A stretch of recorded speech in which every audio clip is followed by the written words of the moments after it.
Is this crazy? We stand on the verge of the 4 greatest years in the history of Make America Great Again. How can you be against it? Happy New Year and welcome to Sidebar from the Washington Post. I'm your host, Libby Casey. Today, to kick off the new year, we have got something special, a conversation with 2 of my newsroom colleagues who are reporting on some of the biggest stories of this moment. Welcome to you both. I have with me Mariana Sotomayor, congressional reporter who focuses on the House of Representatives. But I ask you questions about basically everything having to do with the Capitol and down the street. So thank you for being here. And Marianne Levine, national political reporter who just finished covering up the 2024 election and has focused a lot on Donald Trump and the politics of this moment. It's great to see you. Thanks for being here. Thanks for having us. So, hello 2025.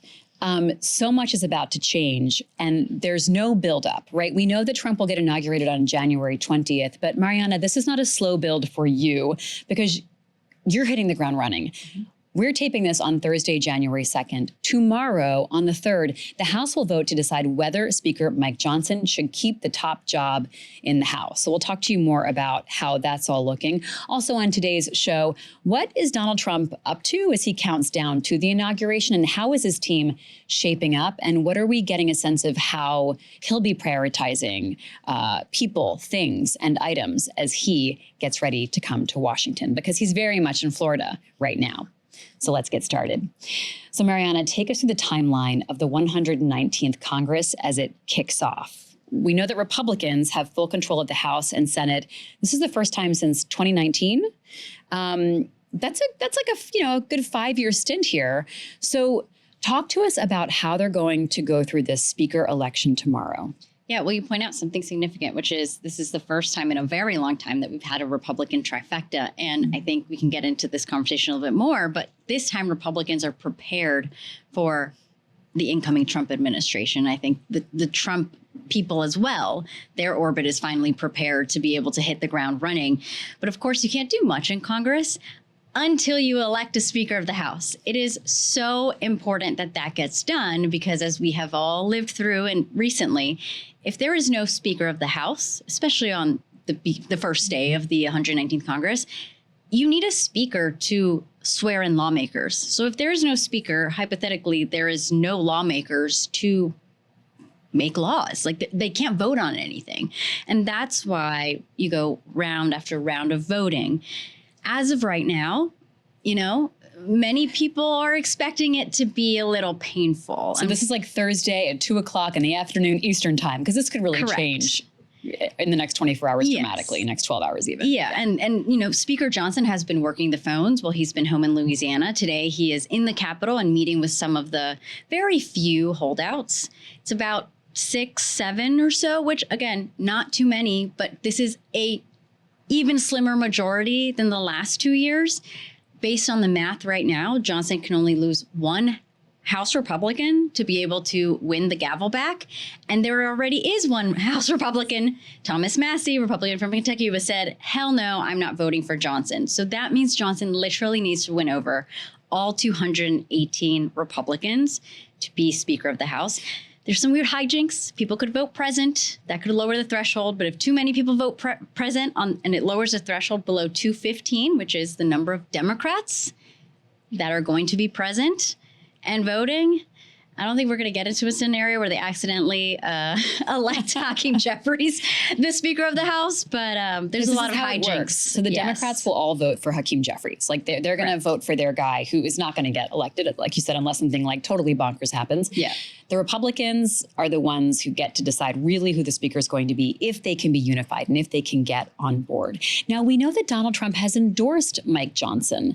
I mean, in some ways it happened early in the sense that it was before the vote. But I wonder if there was some stress and some pain points there as Johnson was waiting for that official endorsement. Do we know why Trump has decided to endorse him? Yeah, so from talking to people close to Trump and familiar with his thinking, it sounds like President Trump did not want to have a prolonged speaker fight, which seemed very possible if Mike Johnson was not going to be Speaker. And so I think he did not want to start the new Congress, the new Republican trifecta with a prolonged Speaker fight. So I think that very much factored into the way he was thinking about it. And it's possible that this gets revisited later on in Congress. And so I think not wanting a protracted Speaker fight. And also there's the question, too, of who would the alternative to Mike Johnson even be? And I think the fact that there is no clear person who could hit the 218 votes is also another reason why there's really no reason at this point not to endorse Mike Johnson. And on January 6th, which is Monday, that's when we see the certification of the election, which is something that many Americans weren't even too aware of until it really went down in infamy 4 years ago, when there was the attack on the Capitol as Congress was trying to work on certifying that vote. That can't happen either, Mariana, on Monday if there's no Speaker and no Congress, et cetera, et cetera. Correct. So yeah. And Trump has some things he wants to get done. Yes. Yeah. And that's never happened actually in the history of the United States. I've learned that we have never reached a point where there hasn't been a Speaker of the House to be able to officiate the certification of an election. So we are literally, if we reach that point, right, we are at a guessing point as to what happens next. Like in the Constitution, it's vague enough where it says like the House makes its own rules. So like, could we see lawmakers making their own rules in real time to be able to hold the certification? Interesting. Yeah. Hopefully we don't get to that point. Yeah, Maybe yeah. we'll never know. That would be nice. But again, I don't think it's going to be a super quick and easy fight necessarily. I mean, I just feel like it was yesterday, 2 years ago, when we saw Kevin McCarthy have to go through 15 rounds to get the gavel, which he eventually lost over time. But to your point, Marianne, they may be able to get through this moment, right? If Speaker Johnson is able to get the votes he needs on Friday, that doesn't mean he's locked in permanently, right? This could come up again. Yeah, and I think we saw some of that tension in our reporting in December over the debt ceiling, where Trump basically pressured Mike Johnson to try to get the debt ceiling passed as part of the continuing resolution to keep funding the government. And it was clear Mike Johnson didn't have the votes, but in our reporting in the aftermath, there was a lot of pointing fingers from the different camps about who was to blame for this brief debacle that ensued. And so I think that was an interesting tension point. And I think it's something that we're going to be looking at, or it's a dynamic that could very well continue, especially given just how small the margins are that Republicans have, especially in the House. I think there's a recipe for a lot of, I don't want to say chaos, but a lot of challenges in terms of really getting his agenda through. And so I think that that's a dynamic that we're going to be watching. And we saw an early preview in December. Mariana, you talked about some hijinks or some things that could happen in the next 24 hours or so. Johnson's working the phones.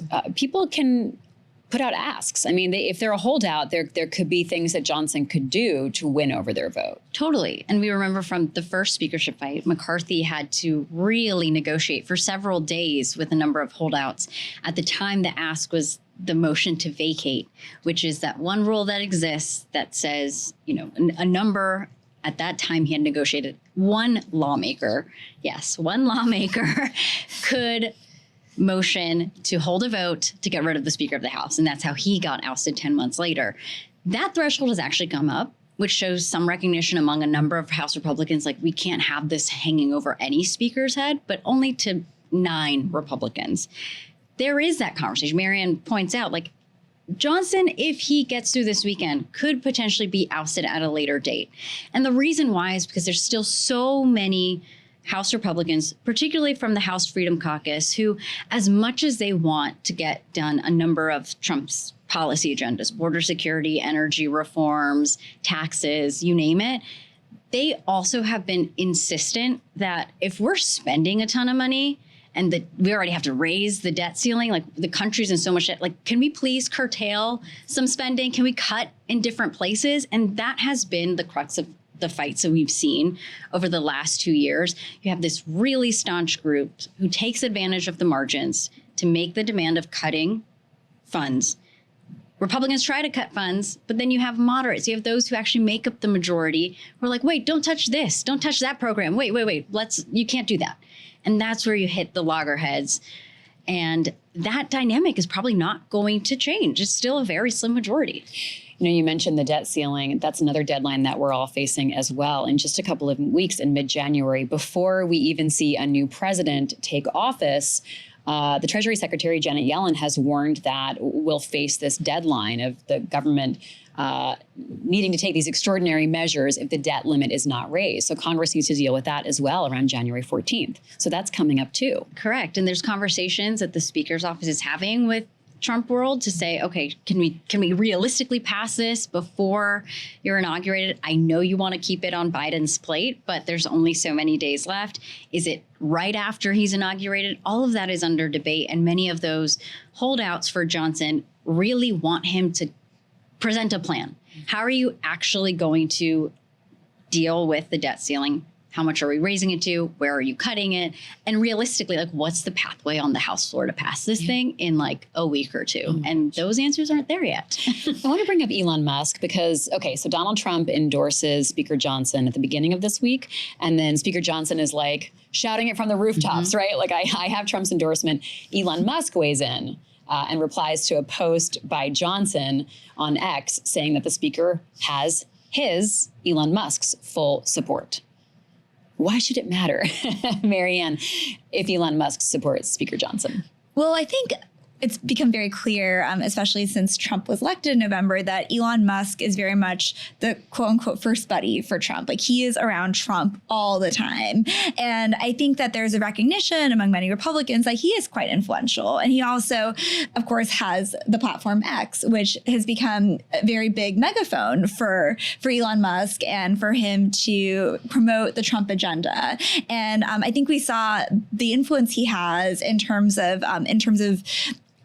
motivating Republicans to sway in Trump's direction during the fight over the continuing resolution in December. And I mean, it seemed, based from much of Mariana's great reporting, that that bill that Elon Musk opposed was likely doomed anyway, but the fact that he opposed it and did so very quickly, I think it sped up the process at which it failed. So I think we can see, I think a big reason why we're going to see his influence is just the megaphone he has. And he really does appear to have Trump's ear. I mean, he's sitting in on interviews with cabinet appointees or potential cabinet appointees. He's always at Mar-a-Lago. And so I think it's one of those situations too, where if someone is close to the president and clearly the president trusts him, at least for now, he's going to have a lot of influence. You know, Steve Bannon just last month said during his podcast that Johnson should go.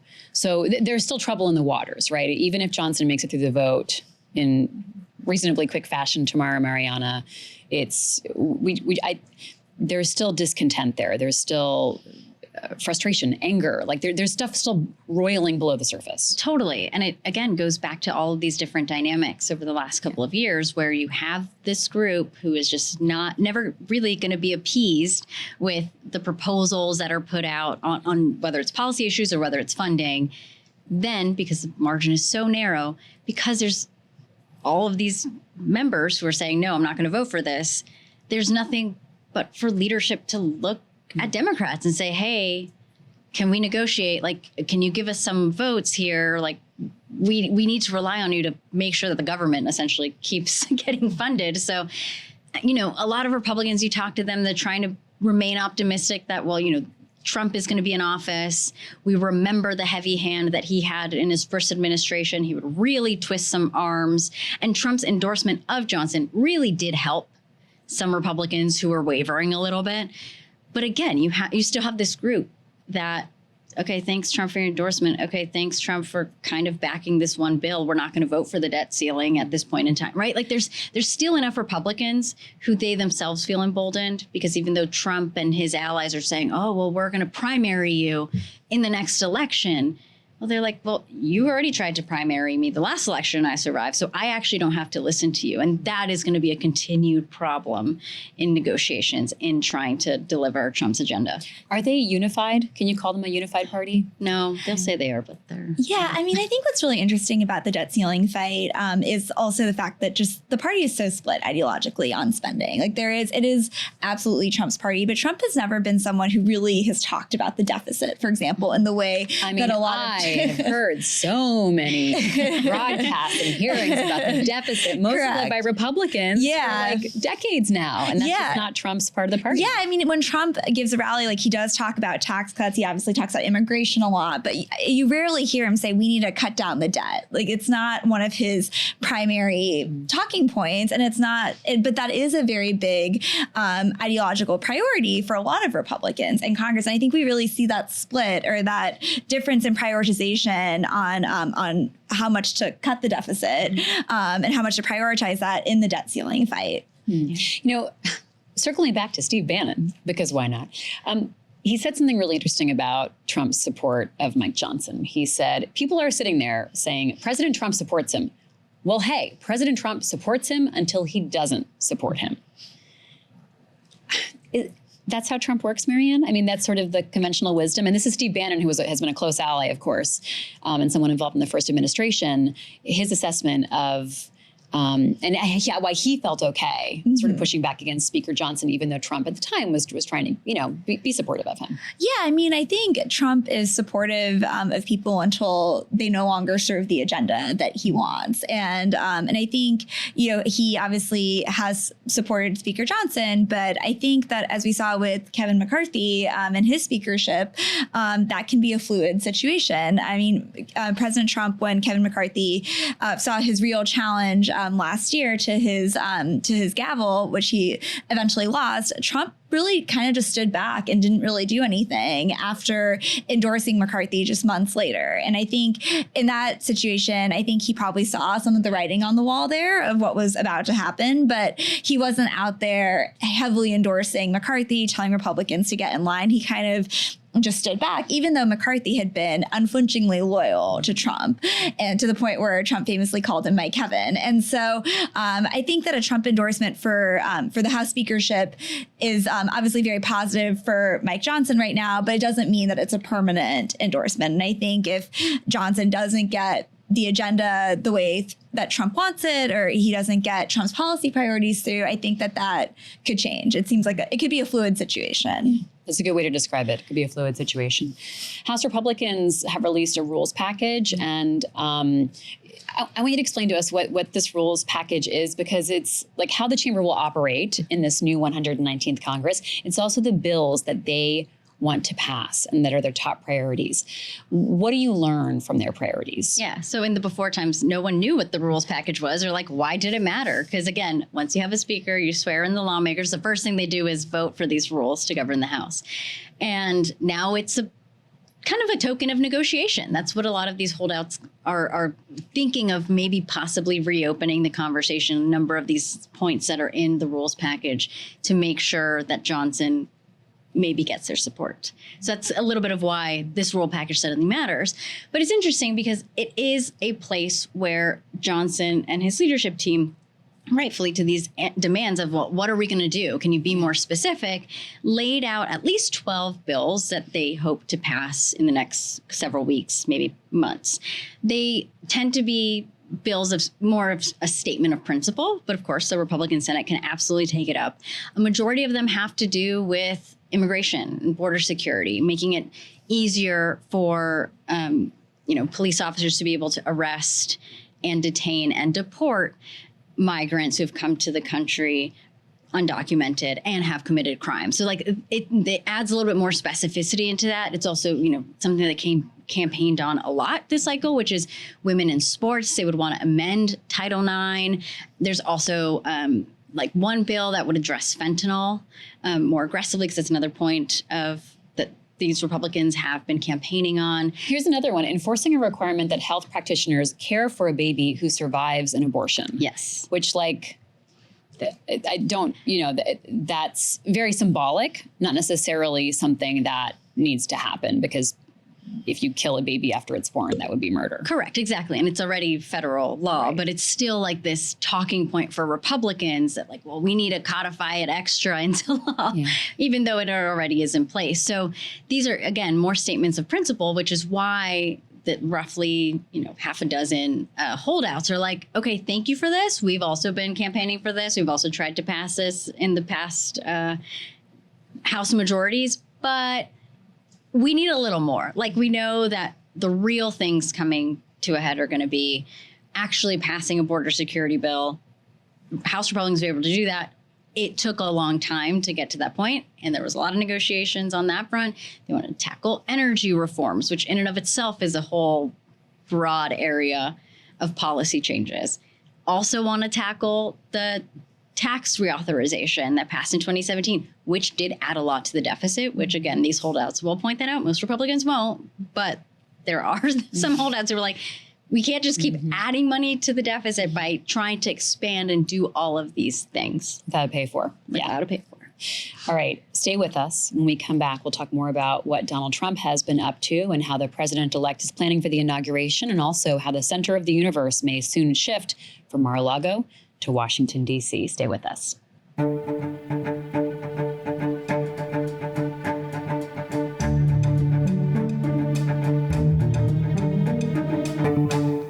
You're listening to Sidebar from The Washington Post. A reminder that you can also watch us on YouTube. Just look for The Washington Post. I'm with Mariana Sotomayor and Marianne Levine, both reporters here, my colleagues at The Washington Post.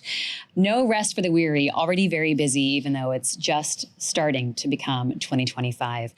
Marianne, let's talk about what Donald Trump has been doing. I mean, there is really an acknowledgement here in Washington that, of course, Joe Biden is president, but Donald Trump has taken up a lot of the oxygen since the election. And in some ways, you know, Biden has had his own things he's been focusing on, priorities that he wants to get done before January 20th, before his term ends. But Trump has really stolen the spotlight by and large. What about the last week or two, though? What's he been up to? Yeah, so Trump had a Mar-a-Lago New Year's Eve party. So that was the big event this week. And I think that he is also planning to have a rally right before his inauguration on January 19th in Washington, D.C. But the president has really not been doing a lot of events, especially since winning in November, which is obviously a contrast to being on the campaign trail where he'd have multiple rallies a day. He's spending a lot of time at Mar-a-Lago. He's spending time golfing. He's spending time with Elon Musk a lot. And we're seeing a lot of executives and tech CEOs and foreign leaders meeting with Trump at Mar-a-Lago. I mean, they're really going to him. Yeah, right? they're coming to him. Yeah, I mean, he's definitely putting out his views on Truth Social, but that's basically the most that we hear from him. He's not really doing a lot of interviews, and yeah, he's having a lot of private meetings in Florida, and I think it's a real contrast to 2016 where you had reporter cameras camped out at the Trump Tower lobby in New York where you could see who was coming in and out. And now, obviously, there's a lot of security around Mar-a-Lago. It's a private residence.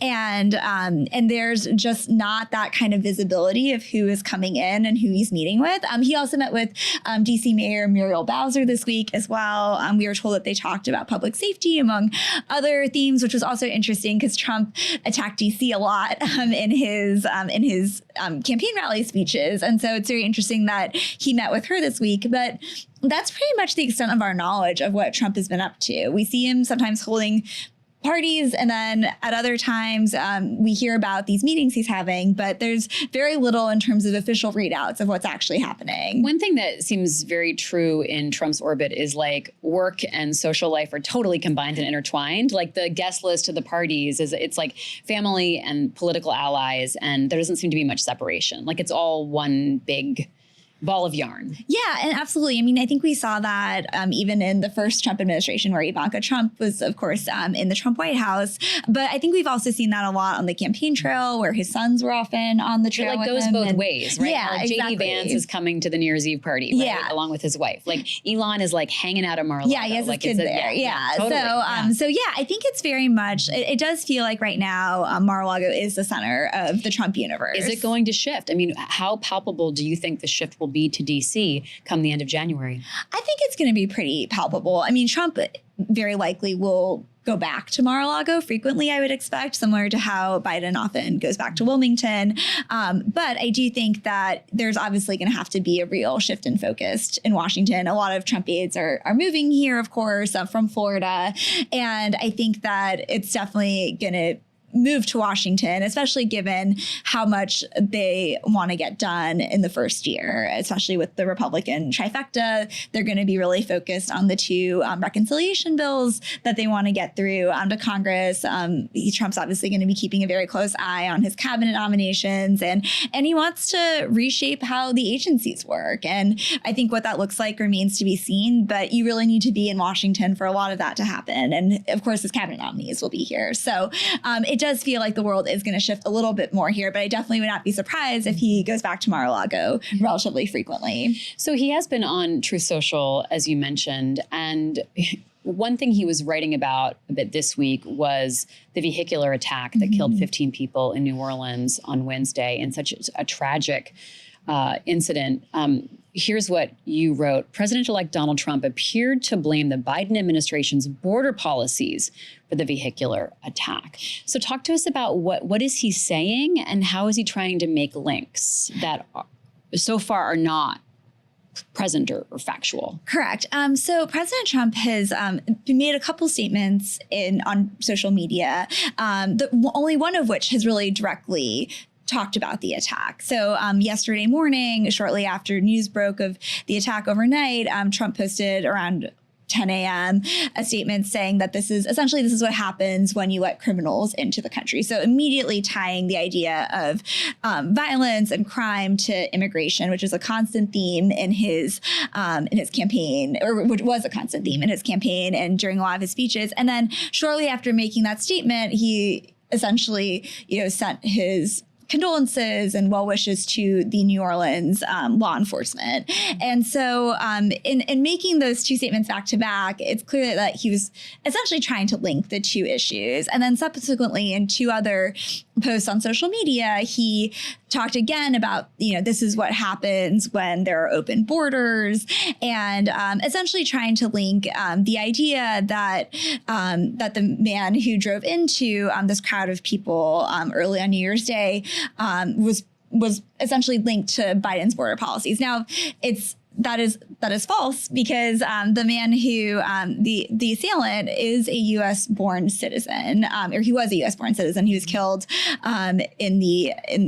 he was killed in the response to the attack. But he is a U.S. born citizen, and so he's from Texas. He's an Army veteran, and so there is really no link to Biden's border policies. Now, some of this idea came through reporting from Fox News that ended up being inaccurate, that essentially sought to suggest that the truck that he drove came across the border. Now, Fox News later clarified that reporting on that, saying that the truck that drove over the border, that the man who was the suspect, the assailant, was not the person driving the truck. And he's basically, law enforcement officials said that he rented the truck from a service. And so there's basically no link between this man and the border. But I think what we can see is that a lot of the way Trump approaches things is very much still in campaign mode, where he's still trying to talk about migrants and trying to link undocumented immigrants to crime. And I think it's important to note that there is really no evidence that shows that undocumented immigrants commit crimes at a higher rate than U.S. citizens. And so, but that is a theme that he frequently really hammered in his campaign. And I think it sort of shows that he is still in campaign mode a lot of the time, even though he is the president-elect, will be sworn in very soon. Much of his message has not changed from being on the trail. Well, he'll be selling something even after he's president, right? He'll be selling a border bill. He'll be selling Republican majorities to stay that way, because, of course, if he loses the House in 2 years, everything changes in terms of what he's able to pass. So we'll see how he uses those platforms to try to keep getting attention on the issues that he cares about. Any final thoughts from you, Mariana, about what you're watching, how you're preparing for the next 24 hours and the week ahead? Well, we'll see how many votes it takes, how many ballots it takes for Speaker Johnson to get elected. I mean, that's important, right? Yes. Not just if he gets elected or not, but how long it takes, how many rounds. Because if we go a long time, there might be some House Republicans who just start to, after voting for Johnson X amount of times, just say, all right, I'm going to just start voting for someone else, or dude, just drop out. Like, that's kind of marinating in the back of some people's heads, because January 6th is on Monday. This could drag through the weekend, but I'm sure there's going to be a lot of focus, and maybe Trump then starts calling some Republican lawmakers to just fall in line so that they can certify his election results on Monday. What a dramatic turn of events. 4 years ago, January 6th, the attack on the Capitol, to now, 4 years later, a speaker fight on the eve of another election certification where Donald Trump will be certified. It's just all fascinating. And I'm very grateful to the two of you for all your reporting that you're doing on it. So I'm going to be glued to our Washington Post feed tomorrow as I follow what you're reporting from the Hill with the team. Everybody's here. Like, everybody's at work. I'll be in the House chamber, overlooking the mess. Oh, great. And just be like sending out your dispatches from right there. So it's like literally hot off the presses, so to speak, the modern version of that. Indeed. Well, Mariana and Marianne, thank you so much to both of you. And thank you for listening to Sidebar from the Washington Post. Catch us on YouTube by looking for The Washington Post. And speaking of our broadcasts, I'll share with you that we will be live as a team next Thursday on January 9th, streaming the state funeral of former President Jimmy Carter, who died on December 29th at the age of 100. We'll see the Washington National Cathedral host the service. President Joe Biden plans to deliver a eulogy, and we'll be there reporting live from on the scene, but also hosting from here in the studio, watching that along with you. So tune into the Washington Post on January 9th for a full day of coverage. I'm Libby Casey. I'll see you then.